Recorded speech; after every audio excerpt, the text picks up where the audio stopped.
Slingin Dirt Media back in the shop up here in, what is this? Piqua, Ohio. Piqua. I'm like, man, this is a drive up here. Yeah. In the shop with Ryan Barr. Ryan's taking the time to, let's talk some stories and see what's going on, man. What's happening? Nothing much. Have a nice Saturday off before we get racing. Man, I'm telling you, this is kind of unexpected because I was actually supposed to be at the track today, but we got pushed off a week, so I'm like, all right, I got one more Saturday to work with here. Man, this thing's hot. I like it. Thank you. It's all hand painted by my dad. That's something you don't see a lot of anymore is hand painted race cars. Yeah, so like actually right behind you was his helmet shop for 12, 13 years. Okay. So he painted helmets for everybody. Like he did some for Casey Kane, Jimmy Owens back when he ran modifieds. Yeah. Bunch of hot shots back in the day, right? So he's definitely got an act for the spray gun. So yeah, he knows what he's doing, man. Luckily, I'm his only customer anymore, so I still get a good treatment, right? And there you go. I don't have to pay thousands of dollars to get my helmets done or my cars done. So are you real particular about, hey, I want this and it's got to look like that, or are you just one of those guys that says, here, just make it look good? Yeah, no, he's the artist, so I just let him do his thing. He always asks, like, my opinion, it looks good, man. Right. He always comes up with something cool. What about graphics and design? Are you like really particular, like, hey, this is what I want, or just blank canvas? No, like I said, I've always had kind of the privilege to have an artist in my back pocket, so I just kind of let them do their thing, and I know it's going to look good in the end. Yeah, I think I've always been kind of, and it's probably a bad thing because I'm very particular on how things and I want things to look. Right. So it's kind of, I guess it's a drawback too. It's like, hey, I'm very hands-on and I'm very picky and I want it to look good. There's very few guys I'm just like totally trust, like, here, just make it look cool, you know? Yeah. There's, I don't know, 5 or 6 books full of all the helmets that Dad did back in the day. And I need pictures. Yeah, they're badass, really. Yeah. And so you look at that and you're like, well, I can't touch what he does, so I just let him go wild on it, It. So the only stipulation I had this year is, like, we started a trend last year. I like Pabst Blue Ribbon. PBR. So we did a PBR helmet last year, and we're kind of following that trend again. So we're going to do a PBR helmet and then one that kind of matches the car. So that's pretty cool. Yeah. I can see, my wheels are turning. I'm just like, I can see some pretty cool helmets done like that. Oh, yeah. He did a really good job on the last one, so I'm really excited to see what he has to do for this one. And he's kind of up about it because he wants some ideas. I was like, dude, I don't have anything because I've always relied on you. So I'm kind of excited to see what he's got up his sleeve. I'm one of the few guys I'm a diehard. I love Bud Select. And I always like the colors and the cans and the bottles and the taste. It's just like, man, that's my beer. That's my go-to. And I'm like, anytime I can put those colors, or if I had a Bud Select helmet, that would be badass. Yeah. I was always like, and this is funny, he's probably going to kick me in the ass for it. That's all right. I'd never, I was strictly against drinking because, I followed Brian Clausen pretty good. So I was like, he didn't drink, didn't do anything. I want to be that guy, straight and narrow. Right. And then I started racing at Lawrenceburg, and I met Justin Owen and Michael Facesher. There went that theory. And it was like, it's downhill slope from there, right? So, now, we just went out with Mike at the last race that they had at Ocala for the USAC race. We all went over to Cincinnati and hung out at his house and was drinking and partying and having a good time. So sick invite. Yeah. So it was, right. I didn't touch any of it till I met him. So we can blame him. Fish, man, I tell you, he's something. In it. Yeah, he's great. We've actually become best friends. Really, I talk to him at least 2-3 times a week. It feels like now. We race together anymore. It's been really fun to, obviously after the tragedy of Justin. I hate to say it, but I think that's when we got a little bit closer. Sure. But yeah, I've become friends with their whole group, and it's really just. It makes racing really fun that you get to go and do it with your buddies that you've made through racing, right? 100%. And, those guys are great, and I really appreciate them. And, when you show up to the track and they're there, it just makes it that much better. And you can have a bad night, and it don't matter. If they have a bad night, it's still a good night afterwards, right? Right, so, somebody's hosting after. I can't tell you how many times we've shut down Lawrenceburg and then we go out partying with the safety crew after that, you know. So yeah, that's been really fun with them. So I work for the Northern All-Stars late model and modified series this year. Yeah. So we had a race last year where we raced Friday night at Circle City, and then Saturday at Lawrenceburg. Mm-hmm. So, I mean, I'm not far from Lawrenceburg, so we just decided we're going to take our camper and set up so that way Friday night when I get done at Circle City, just come straight to the track and sleep in my camper, hang out. And then the next night after the races in Lawrenceburg, hey, it's party time. My bed's right there, you know. Just making a little event out of it. Oh, yeah. So it worked out pretty good. Yeah. Yeah, and especially, we've never done it yet, but you do a 2-day night. And I've heard a lot of guys get rowdy at the casino across the street. So it don't happen. We've had some rowdy nights in the off season, you know, across the street, but never during race season. But I could see that in the near future. Yeah. All right, so we got to back up a little bit because you didn't this isn't your first time in a car. No. What was that like? Where was there? How did you get started? So I started when I was 5 years old in quarter midgets, which I'm sure in the background you can see a picture somewhere. Yeah. But yeah, I started in quarter midgets when I was 5, and it was pretty much all asphalt until Little Eldora came along the last couple of years, and we ran there like once or twice a year. So I didn't get a whole lot of dirt experience, but I ran asphalt till I was 13, so till I was 12, so 7 years. Okay. I ran quarter midgets, and several different classes, kind of like go-karts. Right. There's a bunch of different CCs in different classes for go-karts and quarter midgets like that. So like we had the Honda motors and then the Briggs & Stratton motors, and like I said, several different classes. But when I turned 13, we moved up to mini sprints, and that's when we were running Waynesfield a lot. And then our first year we ran Waynesfield like consistently, and then we hit North Vernon at the end of that year. And then we started traveling a lot more. So this is when you start getting dirt. Yeah. So you start getting dirty then. Yeah. We went full dirt, and I've never looked back on asphalt again, which is I'm okay with. Yeah. But I mean, unless somebody calls for like Little 5 or something, right. I'm gonna go do that. But we started going dirt because my dad raced in dirt hobby stocks at Eldora. Okay. And so did my grandpa. Like my roots in dirt run pretty deep, right? Yeah. So quarter midgets was only the stepping stone to like learn your flags, learn how to race, and get the fundamentals. Right. Now we're stepping up into some real racing, right? So I went to mini sprints at the age of 13. Like I said, was around Waynesfield, and then we started moving out with the MMSA, and we would travel with them and do Waynesfield. We did that for 4.5 years until 2019. I think we collected like 3 or 4 wins. So like we did okay in the mini sprints. Our last year we were really, really decent, and I don't think we were out of the top 5. The 10 races, 10, 15 races we ran at that time. But that's solid. In 2019, it was June or July that we had, we looking towards the future, right? Mini sprints was kind of at that time dying off because AMSA, who was, mainly around Waynesfield, they were gone because Waynesfield wasn't doing much. And then the MMSA, they were doing a lot more southern Indiana stuff, which is, 3 to 5 hours whole for us. So this isn't looking good financially to stay in mini sprints.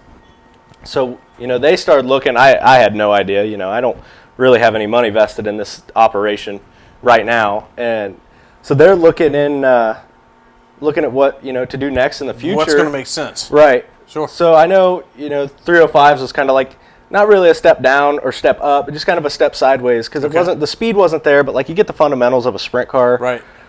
But we weren't really looking the wing route, because this 410s. Now you're going from a midget to at least a full size sprint car. Yeah. So, and then the 360s around here, like they only really ran Lima at that time. It was called the Sprint Invaders. Okay. NRA Sprint Invaders is what the series was, and they kind of only ran around Lima. They may hit a couple other tracks, but even that was dying at the time. Yeah. Until the GLSS came in, and they kind of revived the series, which is great now.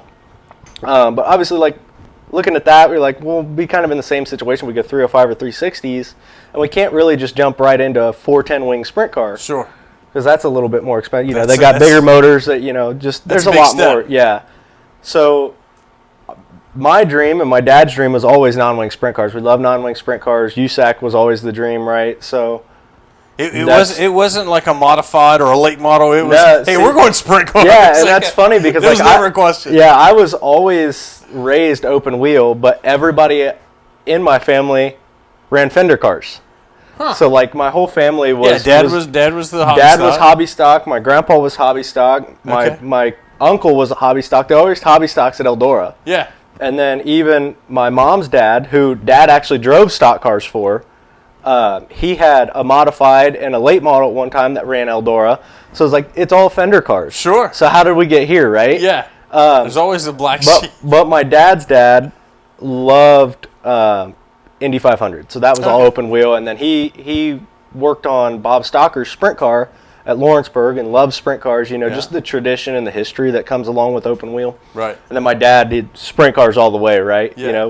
He ran hobby stockers because it was something to race, right? Sure. But if he could have switched to go to a sprint car, that would have been it, right? Yeah. So now, his dream finally came true and my dream finally came true in June or July of 2019. They bought a used roller. Well, not even roller. We had a cast iron and 406 modified motor in it. Okay. And we ran that for the second half of the 2019 season. So my rookie year was actually just a half a season. Sure. And then we've been racing sprint cars ever since, and we're going into our 6th season now. 6th season. Yeah. Nice. Now, is this this isn't the 305, or is this the 305 now? No, when we started sprint cars, it was a 406. Oh, okay. But no, we're far away from the 406 now. What we have in it now is a GB2000, all aluminum motor, and then we actually have another one as an all pro, all aluminum motor too. So yeah, we've stepped our game up a lot in 6 years. That's big steps. Yeah, and I mean it's taken us a little bit to get there, right?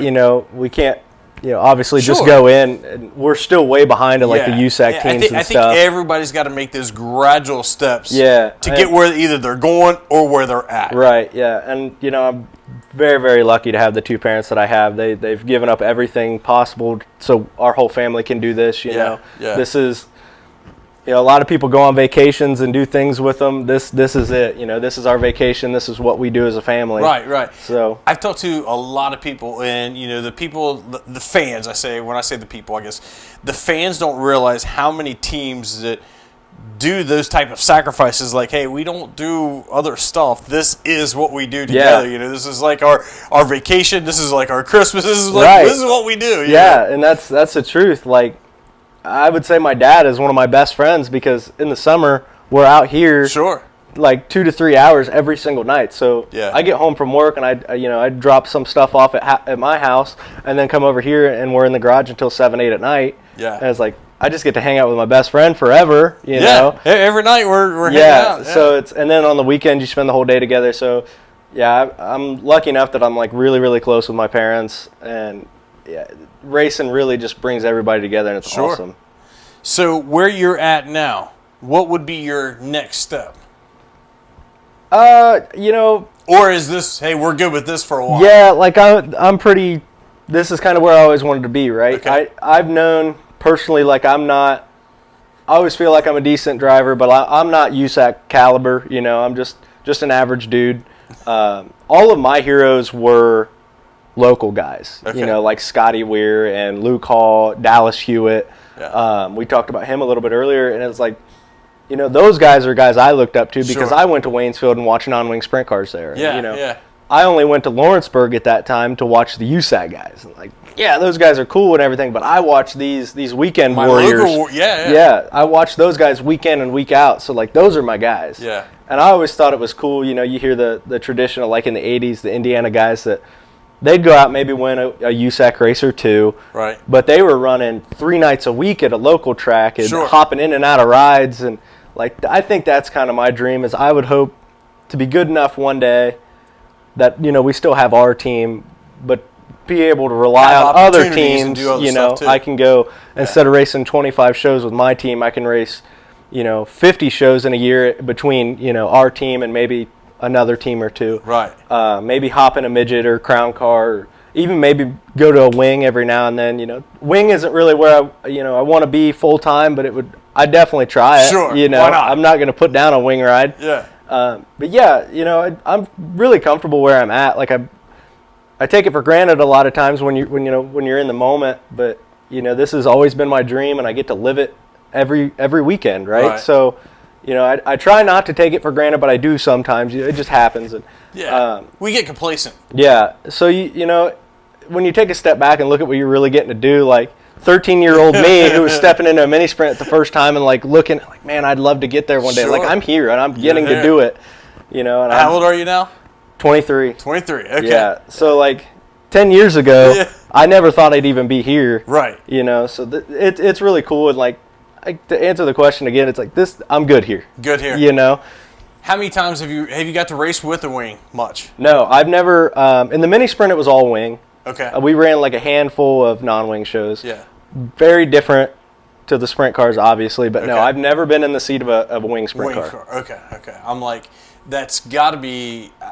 I knew the cars got to be similar. Mm-hmm. What I've talked with Fish and stuff, and they say, we just bolted on, bolted off. And like, essentially. Okay, but I'm sure this thing drives way different. Oh yeah. With having that on. From what I've heard of guys, it's all about air now, and it's more of a chess game than like the chaotic of non-wing sprint cars. Yeah. And obviously, I'm not a good person to judge because I've never been in a wing car, right? Yeah. But just hearing what guys have to say, I'd love to give.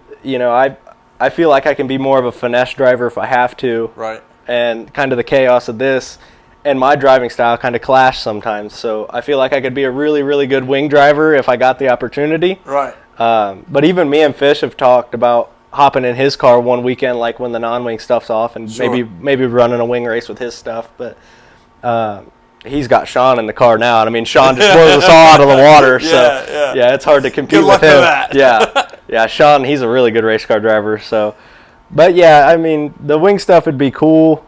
But like I said, it's not really my dream to go that route. I've always been a non-wing guy, so even like full-time stuff anymore. Like I wanted it to be my job. I wanted to move to Indiana and do the whole deal. And like you're not far from Indiana. Yeah, I mean I've got a career now in machining, actually at Medway Tool, and I'm really happy there. I got a house here 2 minutes down the road from my parents, and I'm engaged to be married this year. So it's like congratulations. Thank you. And so it's like I'm getting comfortable in life. Yeah. And it's don't need to uproot yet. Yeah, and so it's like. The dream of going full-time racing really isn't there anymore. I don't want that to be my living and ruin the love of it. Like you hear so many guys. Yeah. They race all time and then they're like, I want to go do something else because this is just too much. Get burned out. Yeah. So it's like I still every day when I wake up to go to the races, I get so excited because it's like I get to do the thing that I love. And I've always, me and my dad, we've always played with hot rods and worked on cars, and I had race cars, and it's like I always loved that, enjoyed it. It's like my getaway from life. Yeah. So I always said I would never be a mechanic. I never want to work on cars for a living because who wants to do it all day long as their job and then go home and no, I'm good with just doing it on occasion and doing what I want to do it. Yeah. And that's I'm kind of that way with my machining, right? I love machining. It's kind of my passion outside of racing, and I get to do that every day. And, you kind of get to the point where you're working on jobs you don't want to. But I started a deal called RB Blocks, which I make setup blocks for sprint cars. Okay. It's kind of a small deal. Like I've tried to get it going, and it's just kind of a slow start, right? Yeah. But it was more. These are the ones I just seen a picture of, right? Yeah. So I machine all of that by hand. Like that's all starts as a big bar stock of aluminum, and I do all the work to it, everything you see. And what does that do? So that actually sits under the rear axle or the front of it. It sits under both, really. And that's how, like, late models have the spring smasher. That's kind of our spring smasher, right? Okay. It's a very old school technology, like most of sprint cars are. And you set your axle on that, and you can change the height of it and then block your car with the torsion stops. And it adjusts spring rate. So that would be like setting your ride height. Yeah. Okay. Yeah, essentially. So, I was making those, and like I have keys to Medway now that I get to, I can stay over if I need, and I have 27 hours in those blocks. Oh, you're getting a call from Jack. Look at that. Yeah. I'll call him back. Got a phone call from Jack Hewitt. That's awesome. But yeah, so I get to stay over with my machining and do that. So I clock out of work and then I'll stay over another sometimes 10 hours. Yeah. at my job. So I've been at my job for 19 hours straight some nights, yeah. On a weekend that we're not racing. And yeah. I don't make those, but that's kind of the passion. Like when I clock out, it's like, oh, I'm not at work anymore. I'm still at work, but I'm not at work. So, I mean, racing's kind of the same way. It's never a job. You look forward to it every single time. I work for a local plumbing company down in northern Kentucky, Joe Lay and Sons Plumbing. I'm very fortunate enough that my boss, Jesse Lay, and his son, Austin, they both have late models. So I am very hands-on. I've always been a welder fabricator. Yeah. There'll be times that he'll bring me a piece. Hey, this thing got broke. Can you help me out, or can you fix this, or we'll work together on something. And then, like on the side, I have tons of racing friends, and I've done sheet metal work for a long time. I'll do a lot of sheet metal work for different guys. They'll bring me their stuff, their patterns or whatever, and then when I clock out, I'm still there, and I got my layout table, and I'm still making race car bodies or whatever. Awesome. It's like it's doing something you love to do. It's like this doesn't seem like a job anymore. Sometimes. Right. Yeah. There's a picture somewhere. Because we don't, we're in suburban Ohio, right? So we don't have really like a big country pasture or anything to push these cars off with. Sure. So we actually take it to Medway. Okay. Which is in Troy. It's only a 10-minute drive. Okay. But we take it there in a big industrial park and fire it off in the parking lot. You don't fire off down the street here? No. Just because there's so many cars, and we have had things go wrong in the past. How the neighbors feel? Yeah, it would go pretty bad. So we had one time we fired off the car at Medway, and we had a really bad knocking, and I forget what the actual problem was, but we had to take the valve covers off and take some rocker arms off, and we had to go clean up a push rod. So we went into the machine shop, and I'm over here machining on push rods and stuff. Yeah. Go out, put it back in the car, and then fire it back off. So that's really cool. I got to do both of my passions in one, and that stuff. That's why I became a machinist, right? I want to make race car parts. I want to work on race car parts, and that was super cool, right? Yeah. So that's really neat stories of how Medway and our team just formed together really well. It's good. It's great when things like that can merge together a little bit. Yeah, it's really cool. And there's several times we've broken stuff in here. We're like, we can't make it to Indiana to get this part, and it won't ship here in time. And I was like, oh, looks like I'm working for a couple hours to make a whole new one, Right. So it's really cool. I love to have that skill and that trade, just like welding and fabricating. It comes in handy at so many times in your life that you don't even realize, Yeah, for sure. Yeah, so it's really neat. A lot of we have utility work trucks at work, and all of our work trucks have these big racks that go on top, and they haul our pipe and ladders and whatever. So every time we get a new truck, and we just counted the other day because I'm also in charge of, I have to get all of our tags and all that for all of our vehicles and stuff, and the DOT compliance and all that stuff. We have 16 work utility trucks.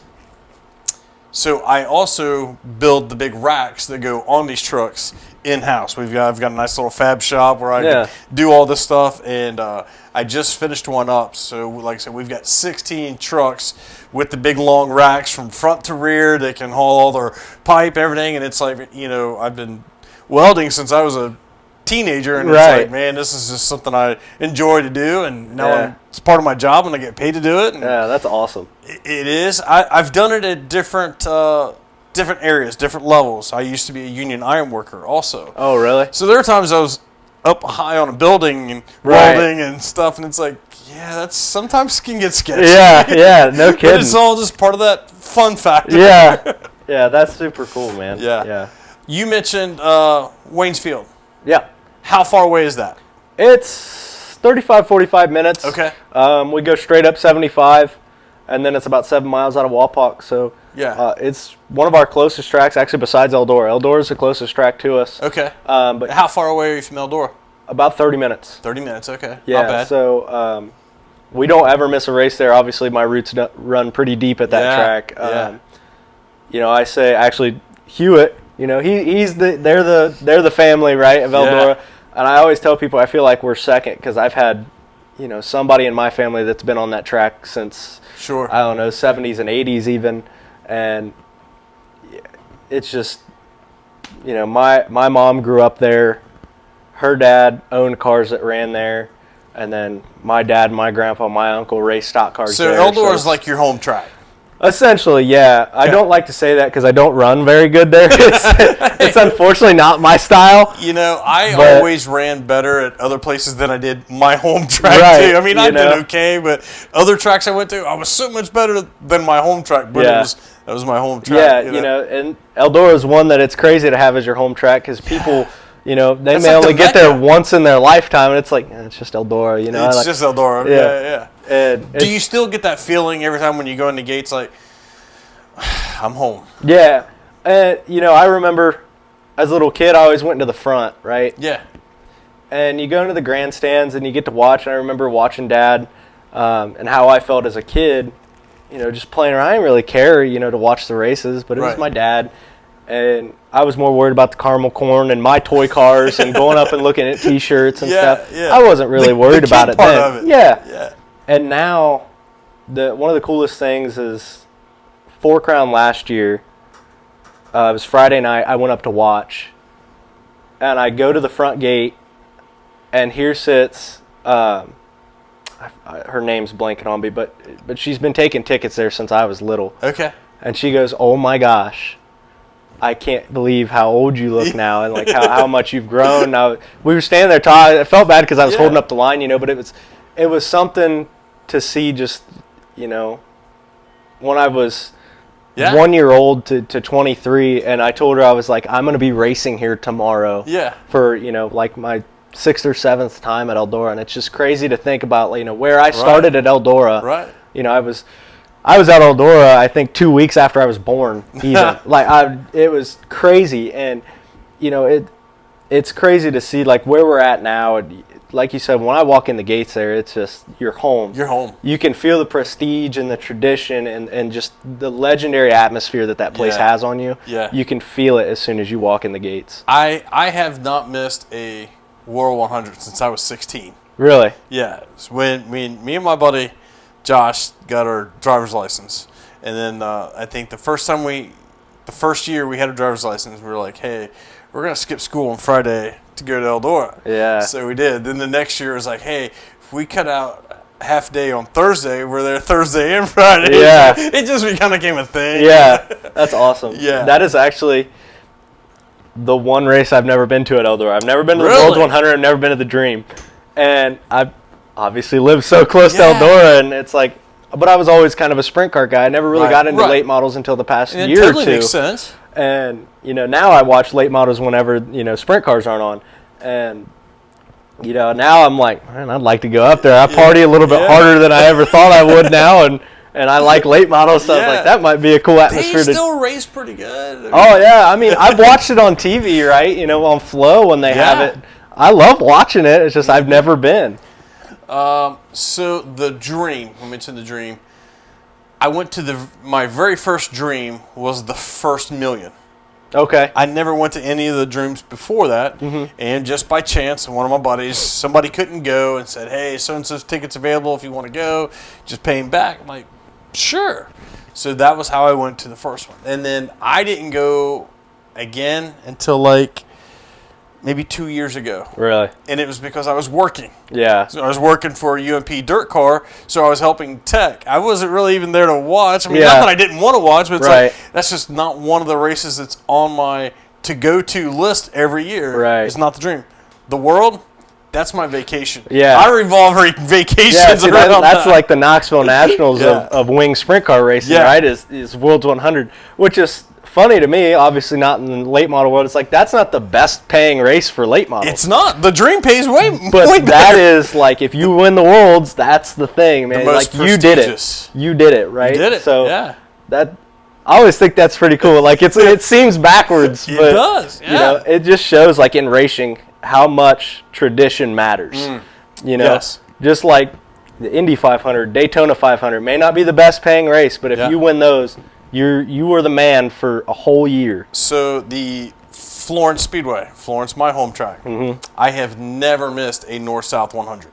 Yeah. I've been to every single one. Some of the early ones, I was younger. Right. But I was there. Yeah. So I've been at every single one, and I don't ever intend on missing one. Right. Either. Yeah. It's like I will be at that race no matter what. Right.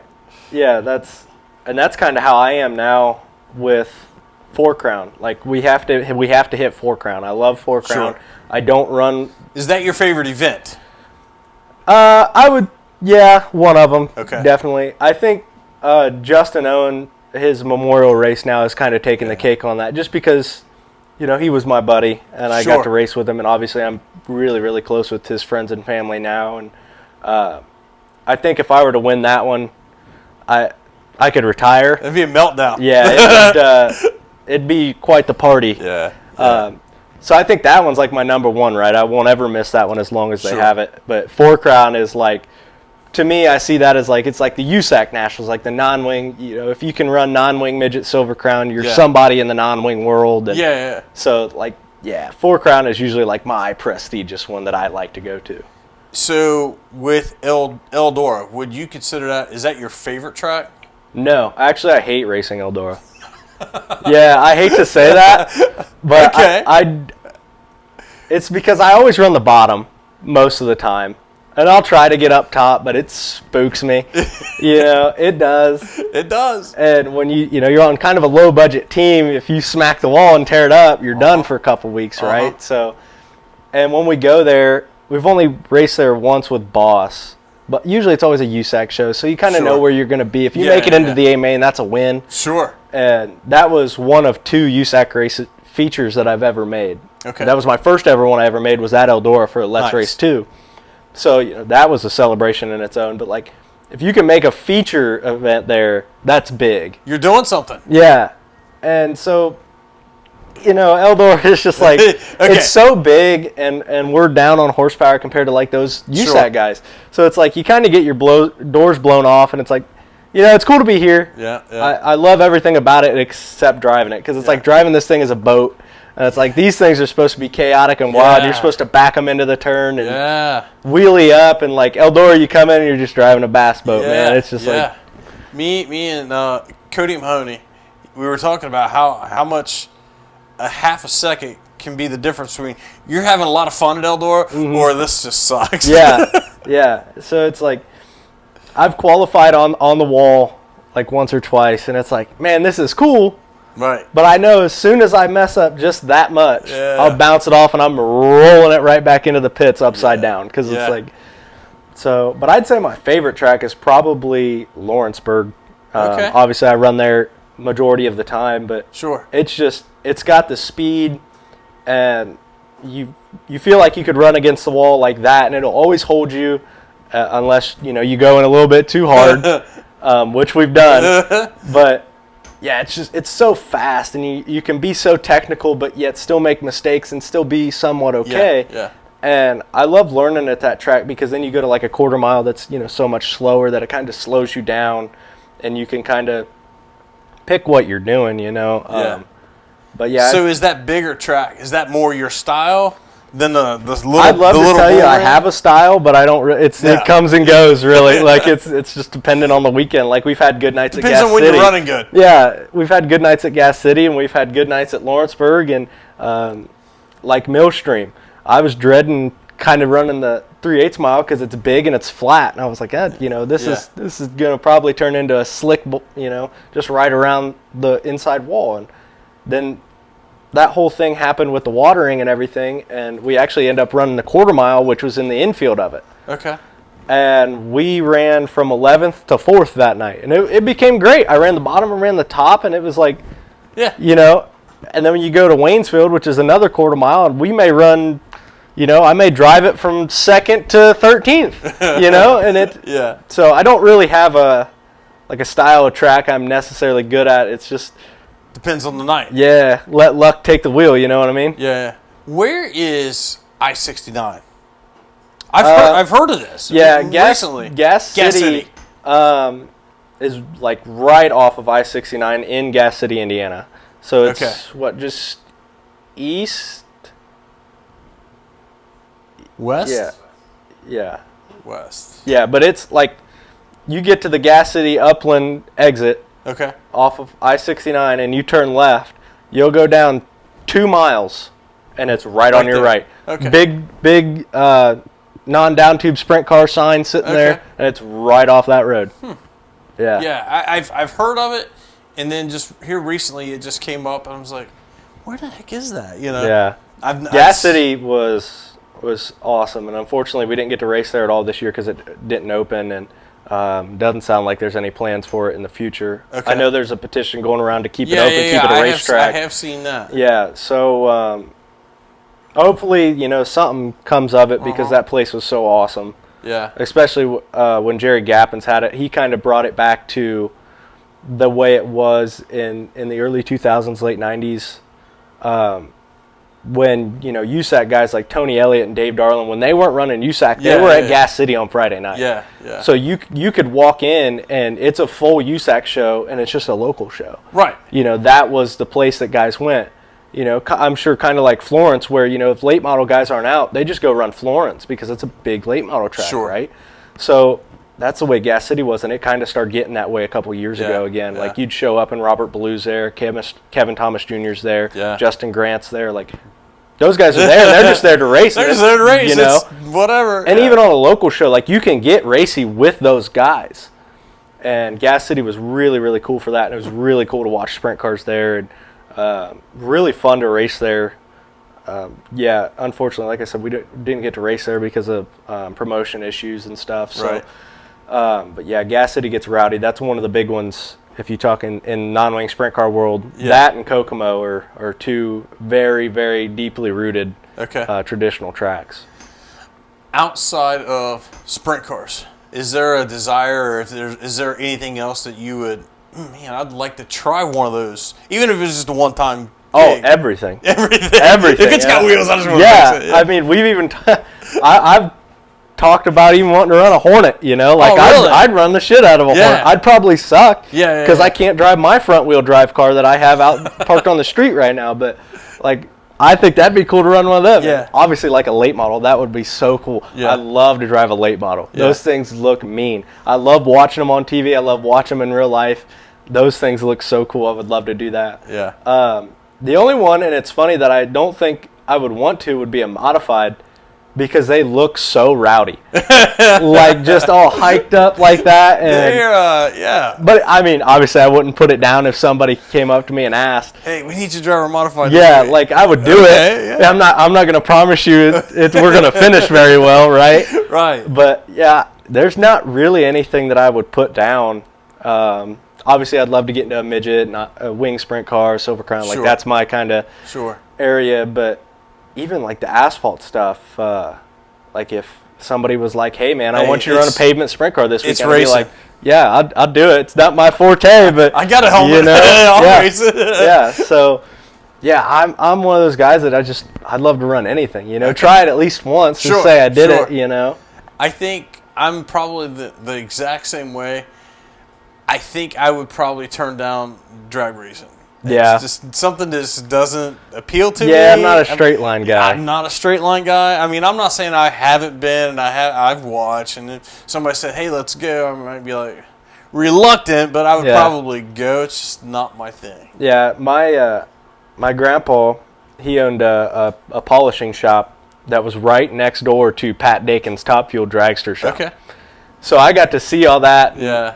He was a big sprint car fan. I always told him, I was like, you just need to sell this and buy sprint cars. Yeah. I was like, I can drive for you. We could just have sprint cars. And he doesn't do it anymore now. I think he did sell everything. But yeah, it's like the straight line stuff never really appealed to me a whole lot. But, I mean, it's just like people say in our line of work. It's you just hold it down and you turn left. It's like, well, it's not quite it's not that. Just like the straight line stuff isn't just that. Like they still have to pedal a car. That they still have to know what they're doing, right? And there's still a skill there, but it's not. It's just not my cup of tea, You mentioned the four cylinders. So we have down in our local area down there, we have the King of Compacts. Yeah. Big race. DRC puts on and stuff. And I always said, man, I just want to try it one time. I'm like, I don't know if I'd do any good at it or not, but I would love to just try it one time to see if I could make the race or if I could do any good or not. but would just love to try it one time. Yeah. Man, there was something somewhere else I was getting ready to go with that. Well, like Kokomo. Kokomo added this $100,000 to win compact race this year. Yes, I seen $100,000 to win, and I think they had 200 entries. That's crazy. They had a 200 max entry list, and I remember even me and Facesha were like, I will take my Civic apart right now. Right now. And put it on the track. Yeah. And for a chance at $100,000, we probably wouldn't do very well at all. Oh, right. But that's like a fun thing. Could you imagine if you guys roll out there, a couple sprint car guys, and that's what everybody was kind of hoping, right? Because it's at Kokomo, which is like one of the biggest non-wing sprint car tracks. We were all kind of hoping there would be like one sprint car guy that would try it. Yeah, and I don't think there is, but. Yeah, that just sounds like so much fun. Like you could go there, and the guy that wins $100,000 is obviously going to have a great night. But I think everybody else is too. Except maybe the guy that runs second. Oh, but, for sure. Yeah, I think that would get really fun. I would have to say that's got to be a little equivalent to like the big modified races. Yeah, the 100,000 win modified races, and then late model guys get back into modified and end up winning. And they're like, we didn't see that coming. Did we? Right. Yeah. So, and that's. Just like the million for the not wing sprint cars this year. There's guys jumping in wing sprint cars that never been in wing sprint cars and stuff.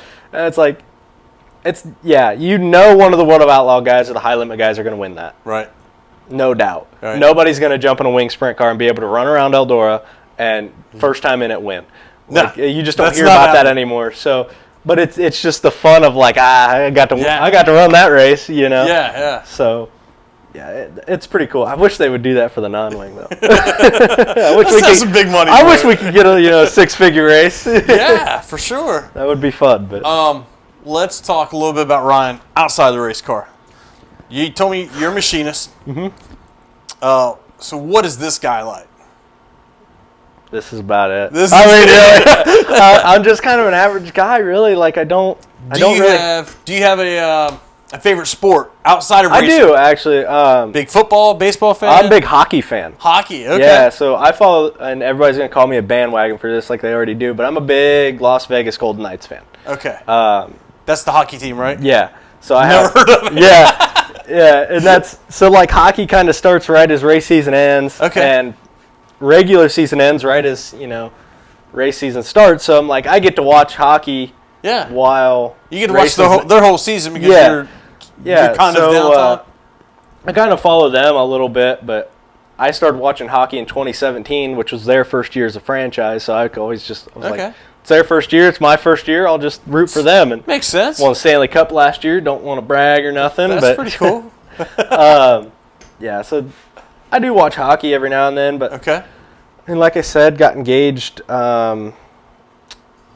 So we've been planning a wedding. You guys got a date set?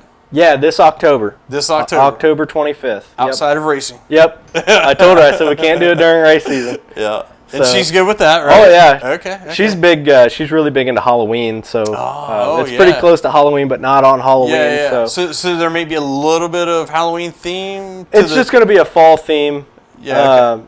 Yeah, she's maybe more the reception than she surprised me. She actually wants it to be a little bit more traditional than I thought she would want as a Halloween wedding. But so we got that coming up. I mean, I just kind of during race season, that's really, it feels like all I do is race and work, race and work. So, in the off season, just kind of hang out, hit video games every now and then. But I don't do the online stuff. I do it alone and.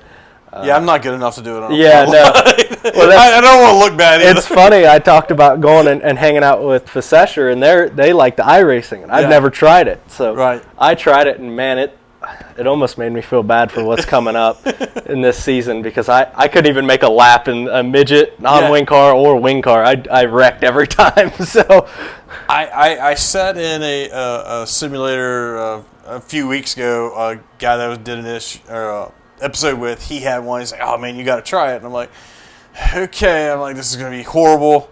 So I sat down and I pulled out on the racetrack and I was like, okay. He's like, yeah, you got it. I started getting the gas and then it went bad real quick. Oh yeah. Like, hey, just give me the controller and the buttons, and I can drive this thing. This, no, I could not make it work. Yeah, see, I'm the opposite. If it's got controls and buttons, I'll throw that controller through the TV. I can't take it. So I have a wheel and pedal. Like, I bought the World of Outlaws game that's got everything on it now. Yes. And, I'm stuck on the non-wing sprint cars, obviously. That's about all I run. But I enjoy playing those every now and then. Yeah, really outside of racing, I don't really do much because I try to involve myself in it so much. Not a big hunter or fishing? No, don't do any of that? I do own one gun, and that's about it. Okay. And I don't even have any bullets for it. It's really just for a showpiece right now. I mean, I gotta afford groceries, so I can't afford bullets, you know?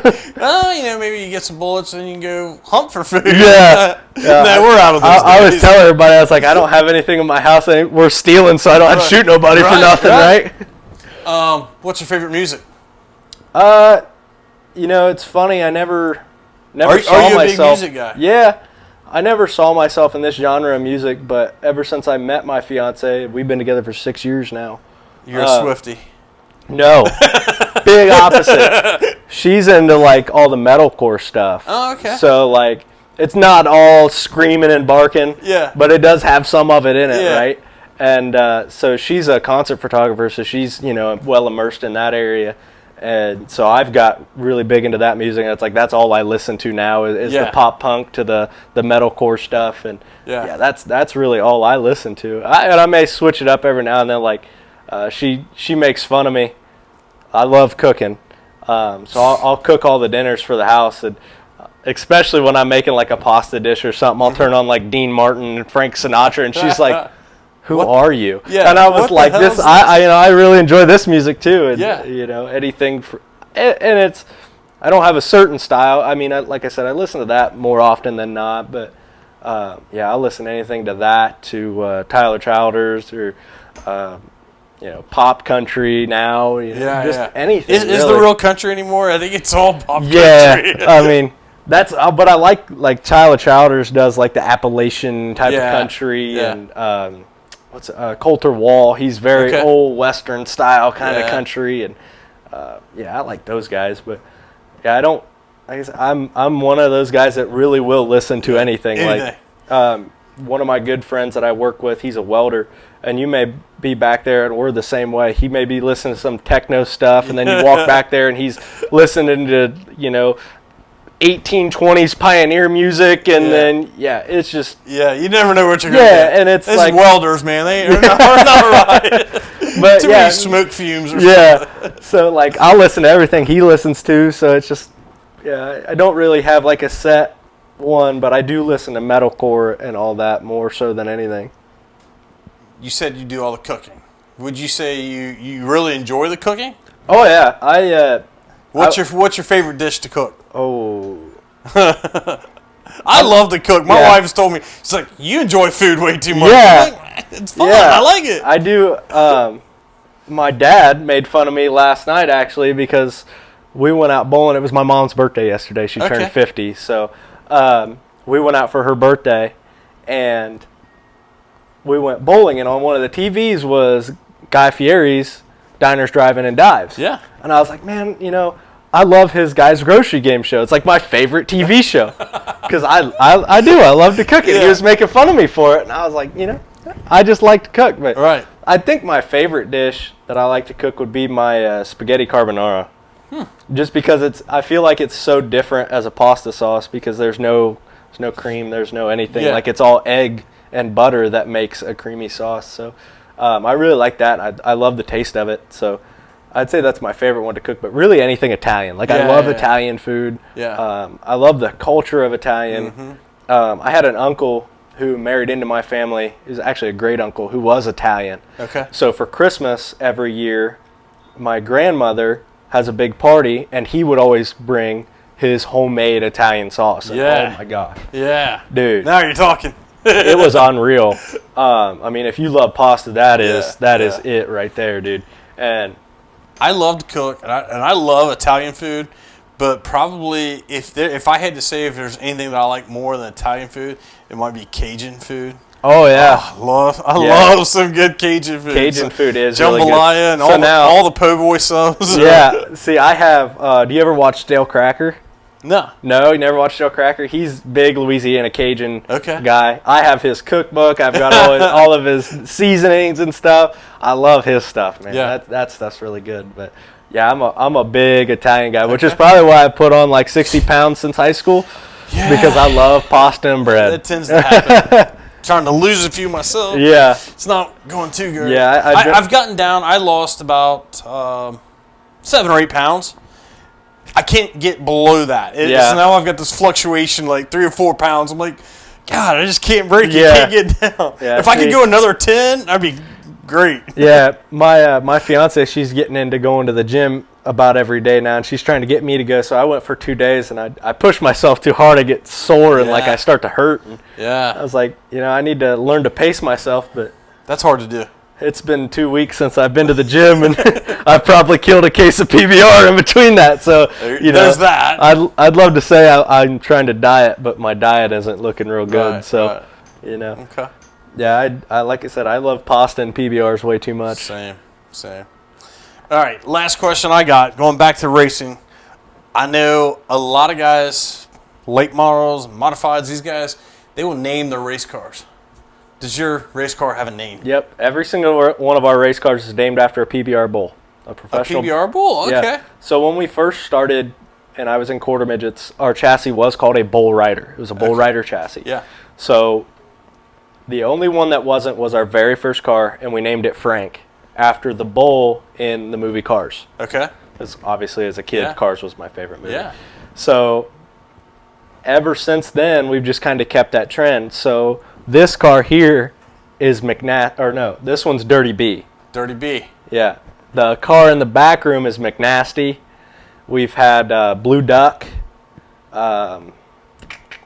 Ralph, Earl. There's a couple other. Mr. Pickles. We had that was our mini sprint was Mr. Pickles. Nice. Yeah, our second one. Our first one was Earl.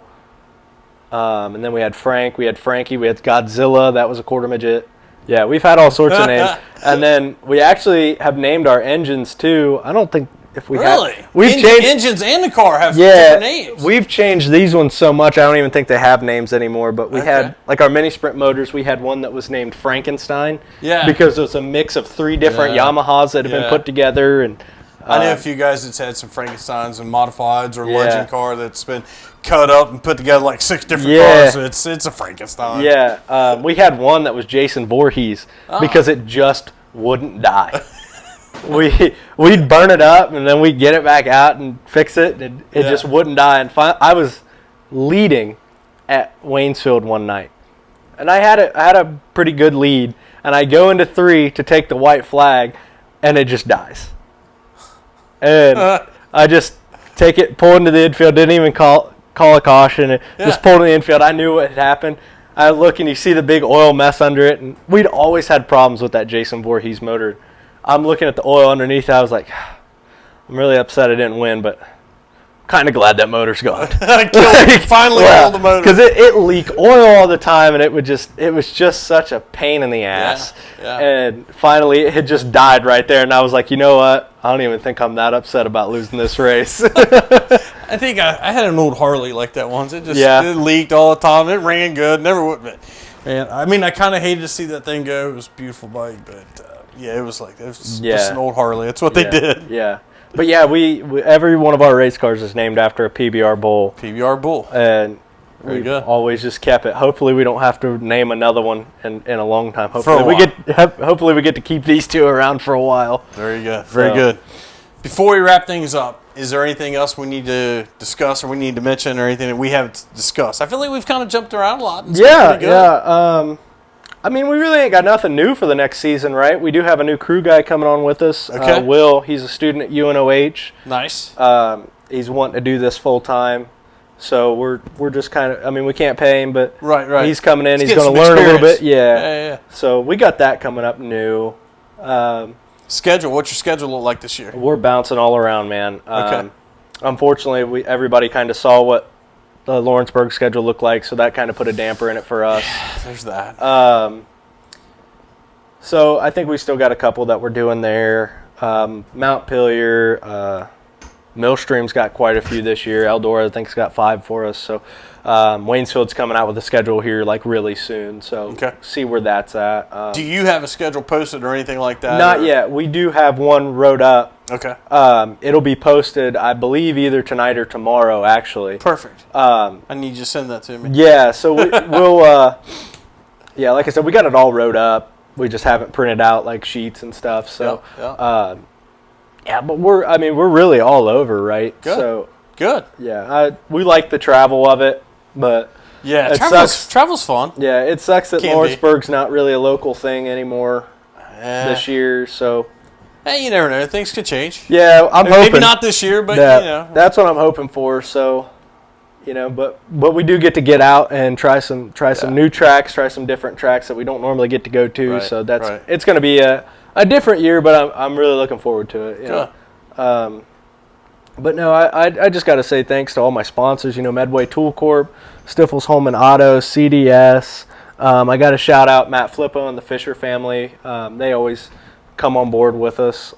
Performance Paint and Supply. I was actually just there yesterday. I mean, they got everything there, right? So they help supply all the paint for our car and make it look pretty. And Dad does a good job. Bell Helmets stepped up.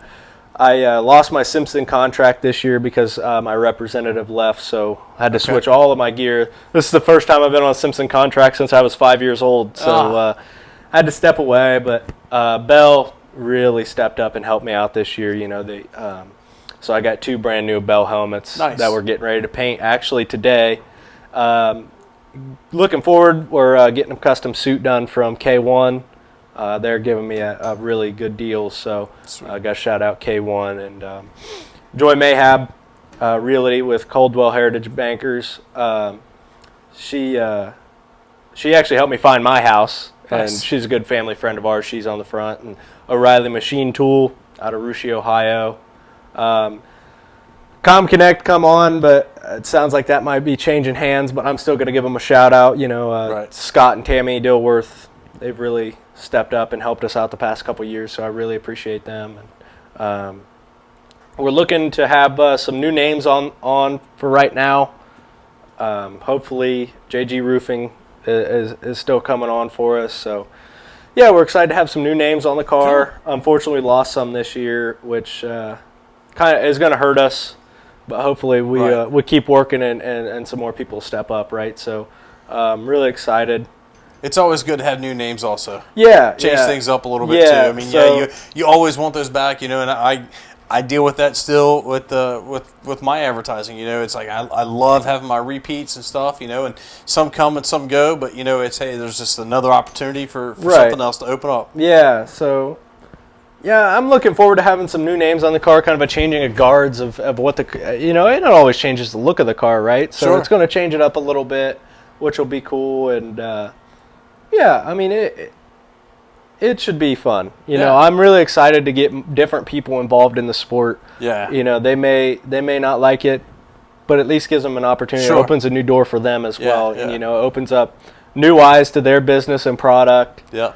And, I hope anybody that finds new sponsorship, their sponsors love it as much as they do or we do, and it just brings more people to our sport. And that's one of the things about doing this, the Slingin Dirt. It's just another set of eyes, somebody that may not normally go to the track and watch it. Hey, well, they might run across or come across an episode of this and be like, what are they talking about? This kind of seems interesting. I might go check it out. Hey, cool. I hope so. Yeah. So I think this is my 3rd podcast I've been on now. Like, I did Dirt Tracks and Rib Racks with Bunner and Charlie, and then I just got done with Ohio Dirt Court Gestures with Josh. So it's. I was in show choir in high school, so I did singing and dancing in high school. Like, I wasn't a sporty kid. Yeah. So I did that. You didn't play the sports in school? No, I was a theater kid. I was theater and choir. So doing the interviews, like, that's where I get to perform and I get to do my thing. So it's like, that's really fun for me. Yeah. And I really like to be an ambassador for the sport in that aspect of, like, some of these guys, they don't like to get up and talk. They'd rather just get in the car and race and. But see, I love I love getting and talking to the fans. This is part of it too. You got to do race interviews. And, if I could just do interviews all the time, that would be great. I just wish I was good enough to do interviews. Yeah. But so it's.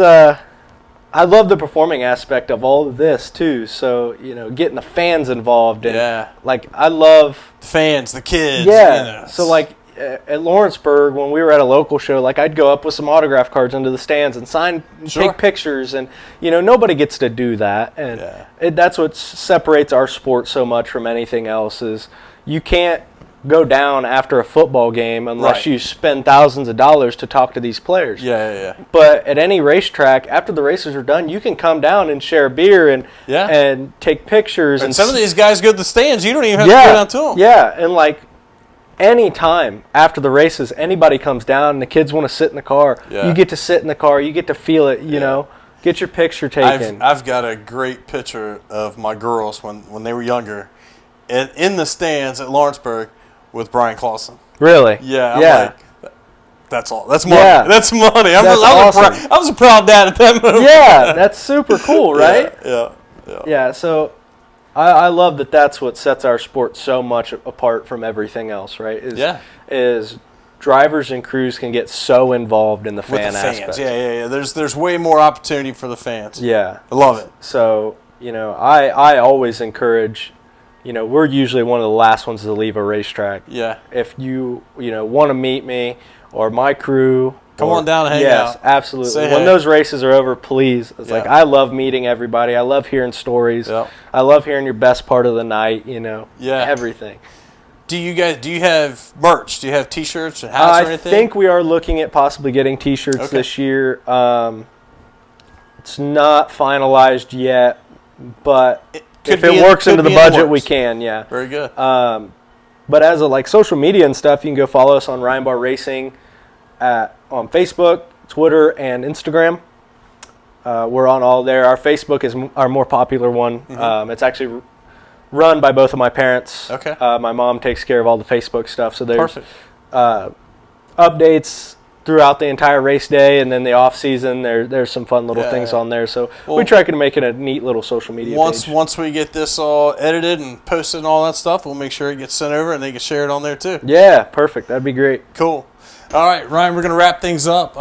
Man, this has been good. I hope you enjoyed it. We're great on time. I think it's been a good solid episode. Yeah. I'm really glad you took the hike over here to see us, and I really appreciate you having me on. Absolutely. I love getting to talk racing, and if we're going to do that, hell, we might as well just throw a camera up and right. let people watch it. Yeah. They may like it. They may not. I don't know. I hope I give them enough to watch and be entertaining, right? Sure. Yeah. Got to listen to something while we're in the garage working on race cars. Yeah, it's funny because I'm just an average dude, just like everybody else watching. Yeah. I'm just stupid enough to strap in, right? So something like that. Yeah. So, this has been really fun. I mean, good deal. I've always looked forward to when I started in this. I listened to the Loud Pedal podcast. Yeah. And I was like, man, that'd be cool to be on a podcast one time. And now I've done 2 in 1 week, and I was like, man, I feel like a superstar. Yeah, I've made it. I'm just a B-main guy, and I get to be on TV. I'm somewhere now. Yeah. Cool. Yeah, so I really appreciate you having me on and coming over here, man. Absolutely. So we're going to wrap things up with that. It's been a great episode. Hope you guys like it. Don't forget to like, subscribe, share, all that great stuff. Check us out on all the social medias. And, man, like always, we'll see you at the track next week. Thanks.